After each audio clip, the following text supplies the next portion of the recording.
Hello everyone, आज के session में हम डील करेंगे एक इम्पॉर्टेंट क्वेश्चन से जो कि रिलेटेड है डिसऑनर ऑफ चेक से। डिसऑनर ऑफ चेक एक ऑफेंस है section 138 of negotiable instrument act के अकॉर्डिंग।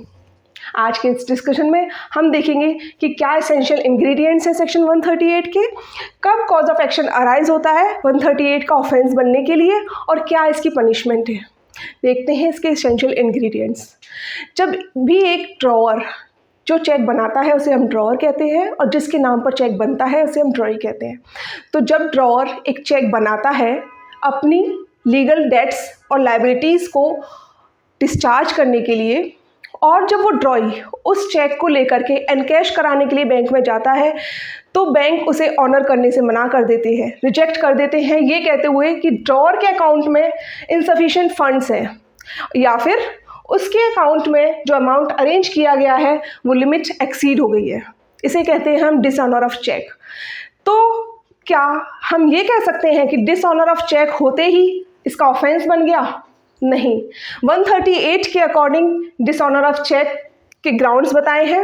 अब प्रोविजो ऑफ 138 ने हमें कुछ टाइमलाइंस दी हैं जिसके अकॉर्डिंग चेक डिसऑनर का ऑफेंस बनेगा, यानी कॉज ऑफ एक्शन अराइज होगा।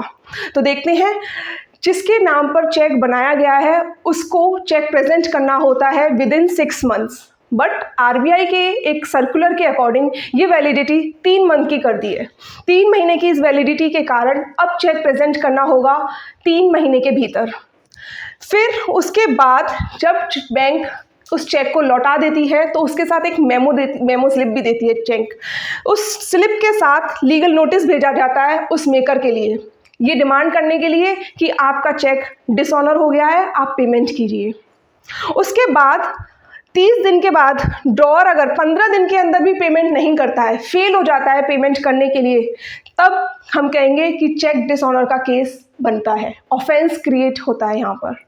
इस ऑफेंस क्रिएट होने के बाद भी जिसके नाम पर चेक लिखा गया था उसको कंप्लेंट फाइल करनी होती है राइटिंग में within 1 month of the arising of cause of action.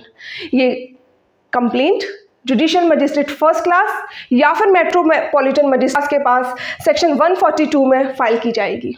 इसे कहते हैं ऑफेंस क्रिएट होना।